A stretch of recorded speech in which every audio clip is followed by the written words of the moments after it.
오늘 조선 별난사는 내전에 더 가까웠던 반란 이시에의 난입니다. 이시에의 난은 세조 13년인 1467년 5월에 함경북도 길주군에서 세조의 중앙집권적 정책에 반발해 이시에가 함길도민을 규합하여 일으킨 반란입니다. 이시에의 난은 단순한 봉기 이상으로 함경도가 사실상 독립을 시도하는 것을 진압하는 내전에 가까웠고, 이로써 한반도의 최종 국경이 확정되는 성격도 있습니다. 반란의 배경. 함경도의 당시 지명인 함길도는 태조 이성계의 고향으로 조선 왕실의 발상지로, 태조는 이 지역을 세력 기반으로 했으며 여진족들을 복속시키며 힘을 키웠습니다. 세종 때는 사군 육진 개척을 통해 두만강까지 강력을 확충했으며 삼남 지방의 백성들을 이주시켜 함길도를 확고한 영토로 만들었습니다. 그러나 항상 북방 여진족과 대치해야 하는 상황에서 함길도를 방어하는 데는 막대한 인적, 물적 희생을 치루어야 했고, 이것은 함길도민들에게는 큰 부담이 되고 있었습니다. 조선은 개국 이후 함길도를 효율적으로 통치, 방어하고 왕실의 발상지를 우대하려고 본토 출신 호족을 지방관으로 임명해 대대로 다스리게 했습니다. 일종의 자치를 인정한 것인데, 세조가 등극한 후 중앙집권 정책을 강화해 북쪽 출신의 수령을 줄이고 중앙에서 남쪽 출신 수령을 파견하자 함길도 호족들은 큰 불만을 품게 되었습니다. 게다가 중앙에서 파견한 관리들이 축성 등의 사업으로 백성들을 괴롭히자 함길도의 민심은 크게 반발했습니다. 토벌군에 참여했던 유자광은 반란이 커진 이유를 파견된 수령들이 무인이라 백성들을 혹사시켰기 때문이라고 파악했습니다. 세조는 전국적으로 중앙의 통제력을 강화하려고 호패법을 실시해 주민의 이동을 단속하고 인구를 철저히 파악했으며, 보법을 통해 더 많은 백성이 군역을 지도록 했습니다. 보법과 호패법이 시행되기 이전까지 함길도 지역은 지방 토호 세력이 강했고, 토호들은 자기의 수하들을 모두 자신의 호로 편입해 두고 있었습니다. 이런 상황에서 호를 기준으로 세금과 군역을 물릴 경우 호 내의 많은 사람들이 하나의 호에 대한 세금과 군역만 부담하면 되었습니다. 그러나 호 내의 군정의 수를 모두 파악해 군으로 징발하는 보법과 백성들에게 모두 호패를 차게 하는 호패법이 시행되면 종전처럼 호를 유지하는 것은 어렵게 됩니다. 이에 따라 부세와 군역의 부담이 매우 늘어나 함길도 토호뿐 아니라 일반 백성에게도 상당한 부담의 증가를 의미해 반발이 극심했습니다. 반란의 주역이 된 이시에는 길주 출신으로 대대로 함길도에서 세력을 가진 호족이며 조부 이원경은 평안도 출신으로 요동에서 원을 섬기고 있었습니다.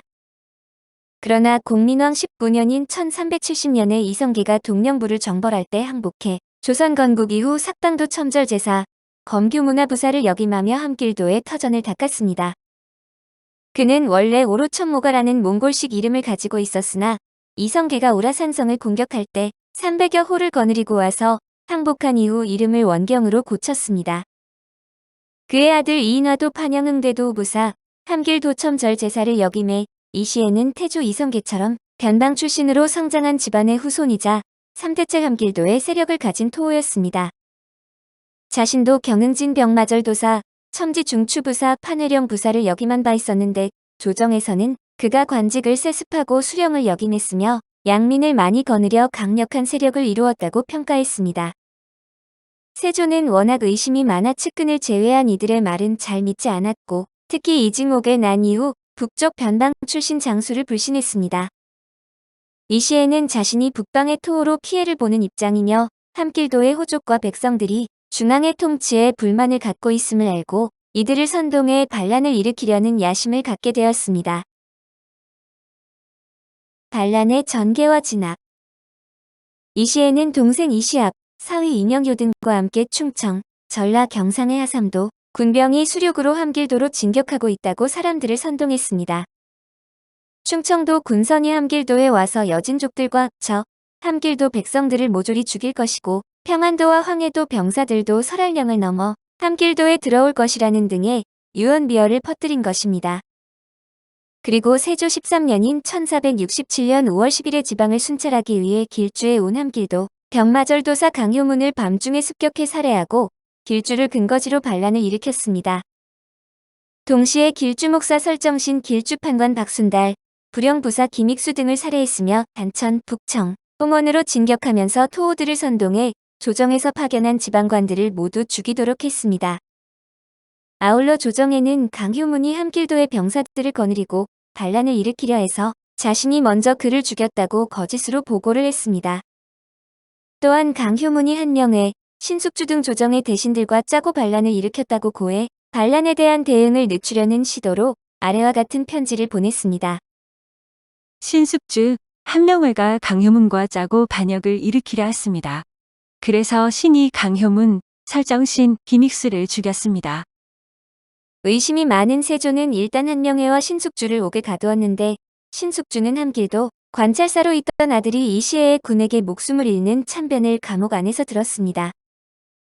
이때 죽은 신숙주의 아들은 드라마 공주의 남자에도 등장한 차남 신년인데 한편 세조는 신숙주의 목에 채운 칼이 너무 헐겁다는 첩보를 듣고 감옥의 관리들을 모두 처형했다고 합니다.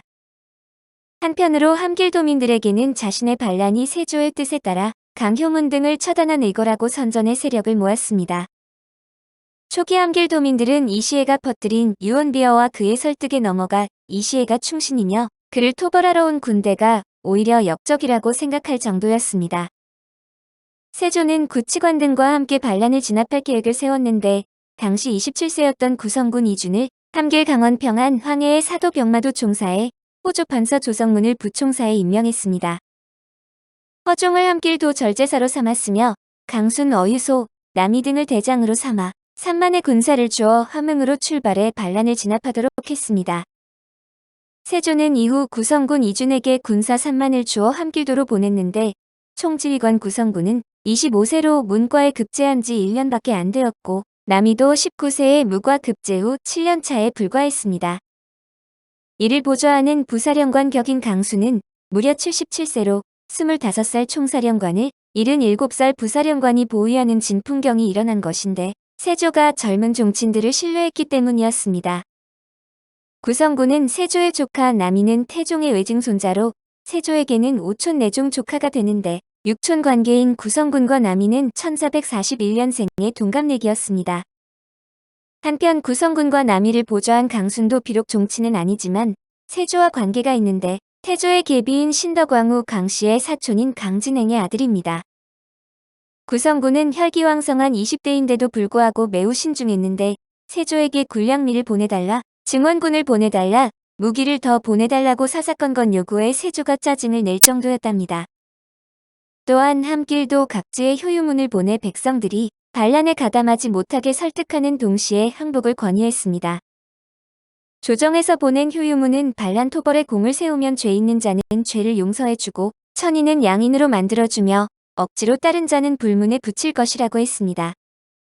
다른 효유문에서는 이시해가 퍼뜨린 유언비어가 말도 안 되는 것이라고 조목조목 비판하여 속아서 반란에 동조하는 일이 없도록 했습니다. 이시해는 단천, 북청, 홍원에서 다시 남하에 왕명을 받은 절도사라고 칭하면서 함흥을 점령해 순식간에 함흥 이북을 장악했습니다. 함길도 관찰사 신면을 죽이고 채찰사 윤자운을 생포했는데 반란의 민심이 호응해 이시해가 함흥 유양소에 신면이 난을 일으킨 신숙주의 아들이라 죽여야 한다고 하자 토호와 백성들이 신면을 죽였답니다. 이시해는 신면이 반란에 연루된 신숙주의 아들이라 죽였다고 조정에 보고하였으며 함길도 출신으로 수령을 뽑아줄 것을 청하는 글을 올리기까지 했습니다. 이시해가 반란을 일으키면서 함길도 정예군을 손에 넣었기 때문에 관군은 토벌전이 여의치 않아 구성군의 진압군은 그대로 강원도 철원까지 밀리게 됩니다. 이렇게 되자 세조는 지원군을 더 파견하고 인사 개편을 하는데 강순을 진북대장으로 삼고 평안도 병력 3천을 영흥으로 파견하였습니다. 또한 병조 참판 박중선을 평로장군으로 삼아 황해도 병사 1,000명을 이끌고 함길도 문천군으로 들어가게 했으며 어유소에게는 한성부에 경군 1,000명을 보내서 구성군을 돕게 했습니다. 이렇게 지원을 받은 구성군의 군사는 5월 15일에 강원도의 이시해 군을 물리치고 철령의 입구인 회양으로 진격했습니다. 난의 사태를 파악하고 경솔이 움직이다가 당하지 않으려 조심했기 때문에 구성군은 회양에서 보름을 버텼습니다. 그동안 세조는 지금이라도 항복하면 죄를 묻지 않겠다는 조건을 걸고 사자를 보냈지만 이시해는 오히려 사자를 참수해 돌이킬 수 없는 선택을 했습니다. 이후 관군은 강순을 선봉으로 하고 어유소, 허종, 남이, 김교, 이숙기 등이 장수가 되어 길주를 향해 북상해 선봉군이 북청에 주둔했습니다. 반면 이 시에는 관군이 북상하자 일단 후퇴의 육진의 병력 및 야인들을 모아 군세를 재정비했고 1만 6천의 군대를 이끌고 6월 24일 밤에 북청에 있는 토벌군의 선봉대를 기습했습니다. 전투는 치열하게 전개되었지만 반란군은 강순이 이끄는 관군의 수비를 뚫지 못하고 다시 북쪽으로 후퇴했고 급습을 당해 진격하기 어려워진 관군도 다시 홍원, 함흥으로 물러났습니다. 관군이 물러난 후 이시에의 반란군은 다시 북청을 점거했는데 토벌군이 후퇴했다는 소식이 들어오자 세조는 신숙주 등을 풀어주고 친정을 고려하는 한편 원군과 군수품을 보내 토벌군을 증강했습니다. 홍원, 함흥까지 물러난 관군은 전열을 재정비하고 복급을 받은 뒤 강순, 박중선 및 남이가 이끄는 제1진, 허종, 어유소 등이 이끄는 제2진, 도총사 구성군, 이준이 이끄는 제3진으로 나눠 북청을 향했습니다. 절체절명의 위기에서 살아나는 제1차 북청 전투. 6월 19일 북청에서 퇴각할 당시 이시의 군은 둘로 흩어졌는데 동생 이시압의 본군은 병력 2만 명으로 북청 근처 여주훈련에 주둔하고 이시에는 별동대를 만들어 이성에서 대기했습니다. 즉 북청성의 관군을 완전히 고립시키게 된 것인데 강순은 관군을 이끌고 북청성으로 들어갔지만 직후 이시압군은 북청성을 포위했고 뒤이어 이시에의 별동대가 합류했습니다. 6월 24일 밤 2시 전후로 이시의 군이 관군을 기습했지만 강순은 이미 이를 예측해 안에는 목책을 두르고 밖에는 녹각을 세웠으며 성 밖에 함정을 파는 등의 준비 덕분에 수성을 해냈습니다. 그러나 날이 밝자 관군의 화살은 다 떨어졌고 북청성은 이시의 군에게 넘어갈 위기에 처했는데 이시에는 화살이 떨어진 줄 모르고 갑자기 공격을 멈추고는 무릎까지 꿇으며 휴전을 시도했습니다. 그러나 강순은 충의의 군사라면 대궐로 나와 자수하라고 말했고 이시에의 뻘짓 덕분에 강순은 그렇게 한숨을 돌렸으며 이시에는 그 후 10여 차례 싸움을 걸었지만 강순의 수비진을 뚫지 못했습니다. 보름이 넘어가자 이시에는 상당히 조급해졌는데 이시에는 사위 이명효와 홍원, 북청, 삼수, 갑산의 백성들을 모아 일군을 만들고 탕구령을 넘어 신익평에 주둔하게 했습니다. 또한 이성, 길주, 경성의 본군들은 이시압이 수습해 이군을 형성하고 회령 이북 육진의 백성들을 이시에가 이끌고 이성 후방으로 물러나 장기전을 기획했는데 결국 관군은 북청에서 퇴각을 합니다. 주도권을 바꾼 제2차 북청 전투와 난의 결말, 말령 전투. 그러나 이런 이시에의 승전은 열의를 채가지 못했는데 관군은 재정비를 한 후 이시에에게 당했던 기습을 역으로 활용했습니다.